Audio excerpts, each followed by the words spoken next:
Hello बच्चों, कैसे हैं सब। मैं आपका कैलाश सर स्वागत करता हूं आपका हमारे यूट्यूब चैनल प्रिपरेशन मंत्रा में, जहां आज की क्लास में हम फैक्टराइजेशन का दूसरा मेथड डिस्कस करेंगे। हमने प्रीवियस वीडियो में फैक्टराइजेशन का पहला मेथड डिस्कस किया था, समझा था कि पहले फैक्टराइजेशन क्या होता है। फिर हमने फैक्टराइजेशन का एक मेथड डिस्कस किया था जो कि था कॉमन फैक्टर मेथड।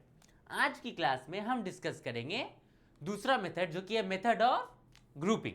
सी कभी कभी क्या होता है ना कि ये जो हमने प्रीवियस क्लास में पढ़ा था कि हर टर्म में से अगर कुछ कॉमन आ रहा है तो उसको कॉमन ले लो, ओके, वो फैक्टराइज हो जाएगा।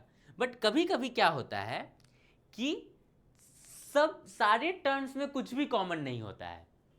फॉर एग्जाम्पल अगर हम एक एक्सप्रेशन लेते हैं A square plus B C plus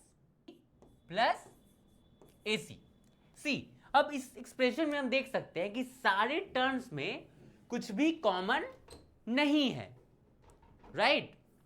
इन सब में कुछ भी कॉमन नहीं है, पर इसके कुछ कुछ में, जैसे कि इसमें और इसमें कुछ कॉमन है, इसमें और इसमें कुछ कॉमन है, या फिर हम कह सकते हैं इसमें इसमें और इसमें कुछ कॉमन है। ओके, सारे टर्म्स में कुछ भी कॉमन नहीं है, बट अगर इसको हम ग्रुप कर दें कि इतने पार्ट में, तो उसमें कॉमन मिल रहा है हमें। तो इस एक्सप्रेशन को हम ग्रुपिंग के मेथड से फैक्टराइज करेंगे। अब से ग्रुपिंग के मेथड में भी हमारा कॉमन फैक्टर मेथड आता है। ओके, ग्रुपिंग एक अपना एक इंडिविजुअली फैक्टराइजेशन का कोई मेथड नहीं है। ओके, ये कॉमन फैक्टर मेथड के साथ मिलके किसी एक्सप्रेशन को फैक्टराइज करता है। जैसे कि यहां पे हम देखेंगे, हम क्या करेंगे कि ग्रुप कर देंगे ए स्क्वायर प्लस ए बी को एक ग्रुप में डाल देंगे, और बी सी प्लस ए सी को एक ग्रुप में डाल देंगे। इन दोनों को हम ग्रुप कर देंगे। ओके, तो हम ब्रैकेट डाल देते हैं, पता चले कि इन दोनों ठीक है। अब हम देख सकते हैं कि इन दोनों में भी कुछ कॉमन दिख रहा है, इन दोनों में भी कुछ कॉमन दिख रहा है। तो हम क्या करेंगे, कॉमन ले लेंगे जो भी कॉमन दिख रहा है हमें। यहाँ पे हमें क्या कॉमन दिख रहा है, ए कॉमन दिख रहा है। अंदर क्या बचेगा, A plus B, very good, plus यहाँ पे हमें क्या कॉमन दिख रहा है, सी कॉमन दिख रहा है। ओके, सी कॉमन आ रहा है ना, कॉमन फैक्टर मेथड। तो वही है, ग्रुपिंग और कॉमन फैक्टर एक साथ मिलते हैं तब फैक्टराइजेशन होता है। अब देखो यहाँ पे क्या आ जाएगा अंदर, अगेन बी प्लस ए। अब देखो एक टर्म ये हो गया, एक टर्म ये हो गया। अब देखो इन दोनों में a प्लस बी कॉमन है, b प्लस ए भी तो a प्लस बी ही होता है, b प्लस ए लिखो या a प्लस बी लिखो, चलो ये दोनों क्या है, कॉमन है। तो यहां पे अगर हम a प्लस बी को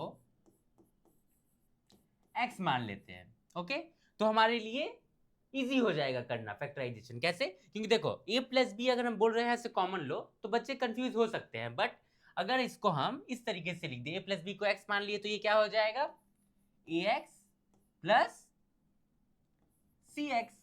अब अगर यहाँ पे हम बोले x कॉमन ले लो तो वो ज्यादा अच्छे से बच्चों को समझ में आएगा, राइट? तो यहाँ पे हम x कॉमन ले लेंगे तो क्या बचेगा अंदर, a प्लस सी। अब x का जो वैल्यू था उसको हम पुट कर देंगे, x को हम लोग क्या माने थे, a प्लस बी, तो a plus B A plus C, हमारा आंसर क्या हो गया, a plus B A plus C. मतलब इसको जब हम फैक्टराइज करेंगे तो हमारा क्या आएगा, a plus B into A plus C. यहाँ पे भी हम उस चीज को कर सकते हैं, डायरेक्ट भी हम कर सकते हैं। हम लोग a प्लस बी भी डायरेक्ट यहाँ से कॉमन ले सकते हैं और फिर यहाँ a प्लस सी लिख सकते हैं, राइट? सी अगर हम a प्लस बी को x मानते हैं तो इनिशियल फेज में, क्योंकि हमारे लिए थोड़ा नया है, ओके, तो इनिशियली हम लोग इसको x मान के चलेंगे तो हमारे लिए ज्यादा सही होगा। बट इन फ्यूचर जब इस पे हमारा कमांड हो जाएगा तो फिर हमें x मानने की जरूरत नहीं पड़ेगी। हम डायरेक्ट यहाँ से देख सकेंगे कि यहाँ a प्लस बी, यहाँ a प्लस बी, तो a प्लस बी को हम क्या कर ले, कॉमन ले लेते हैं। ओके, आ रही है बात समझ, सिंपल चीज है। चलो बहुत बढ़िया, इसको हम एक और एग्जाम्पल से समझते हैं। ओके, तो हमारा दूसरा एग्जाम्पल है,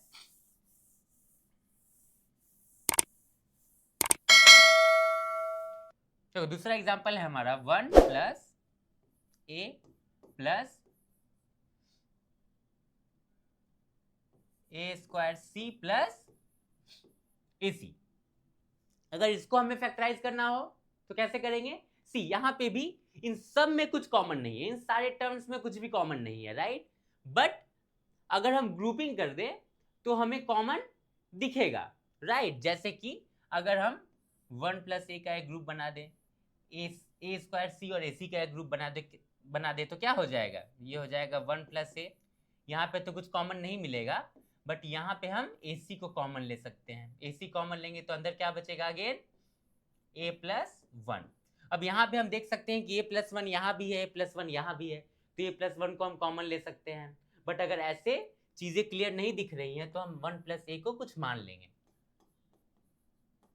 x ले लेते हैं। तो यहाँ पे हम क्या लिख सकते हैं, x प्लस ये क्या हो जाएगा, acx, राइट, acx। यहाँ से हम x कॉमन ले सकते हैं। अब यहाँ से इजीली समझ में आ रहा है हमें, राइट। यहाँ से हम x कॉमन ले ले तो अंदर क्या बचेगा, 1+ac। x का वैल्यू हम पुट कर देंगे 1+a 1+ac। आई बात समझ, 1+a 1+ac। ये हो गया हमारा फैक्टराइज्ड फॉर्म। यहां से हम डायरेक्ट भी कर सकते हैं, 1+a को डायरेक्ट कॉमन ले सकते हैं। 1+a को कॉमन लेंगे तो यहाँ क्या बचेगा हमारा, 1+a तो पूरा आ गया तो 1 बचेगा, प्लस यहाँ ac बचेगा। ओके, बट अगेन क्योंकि ये थोड़ा हमारे लिए नया है, तो हम x मान के अगर करते हैं तो थोड़ा हमारे लिए इजी होगा समझने में। ओके, बट बनाते बनाते हम इतने कैपेबल हो जाएंगे कि हमें कॉमन लेने की, सॉरी यहाँ पे हमें कुछ 1+a को किसी बायनोमियल या फिर मल्टीनोमियल को डायरेक्ट हम वहां से कॉमन ले सकते हैं। ये क्या है, बायनोमियल इसी प्रॉब्लम हो रहा है ना कॉमन लेने में। अब तक हम a कॉमन लेते थे, ac कॉमन लेते थे, ऐसे कुछ कॉमन लेते थे, लेकिन अब यहाँ पे हमें एक बायनोमियल एक्सप्रेशन को कॉमन लेना पड़ रहा है। आगे ट्राइनोमियल भी आ सकता है, राइट। तो बेसिकली मल्टीनोमियल को कॉमन लेने में कभी कभी इशू होता है बच्चों को। दैट इज वाई वहाँ हम कहते हैं कि मल्टीनोमियल को पहले मोनोमियल में चेंज कर लो, मतलब मल्टीनोमियल का वैल्यू कुछ मान लो, फिर उसके बाद चीज़ें इजी हो जाएगी। और फिर लास्ट स्टेप में हमें क्या करना है, जो रियल वैल्यू था उसको पुट कर देना है, राइट। चीज़ें क्लियर हैं। तो ये था हमारा method of grouping. Okay, method of common factor और ग्रुपिंग, ये दोनों बेसिक मेथड्स होते हैं जो कि हमें जानना जरूरी है। इसके बाद आता है हमारा बाय यूजिंग आइडेंटिटी। अब क्या होता है आइडेंटिटी, कैसे उसको हम यूज करते हैं, इसको हम चेक करेंगे नेक्स्ट क्लास में। तो तब तक के लिए अगर आप हमारे चैनल पे न्यू है तो चैनल को सब्सक्राइब करें, वीडियो को लाइक करें और अपने दोस्तों के साथ ज़्यादा से ज़्यादा शेयर करें। Thank you.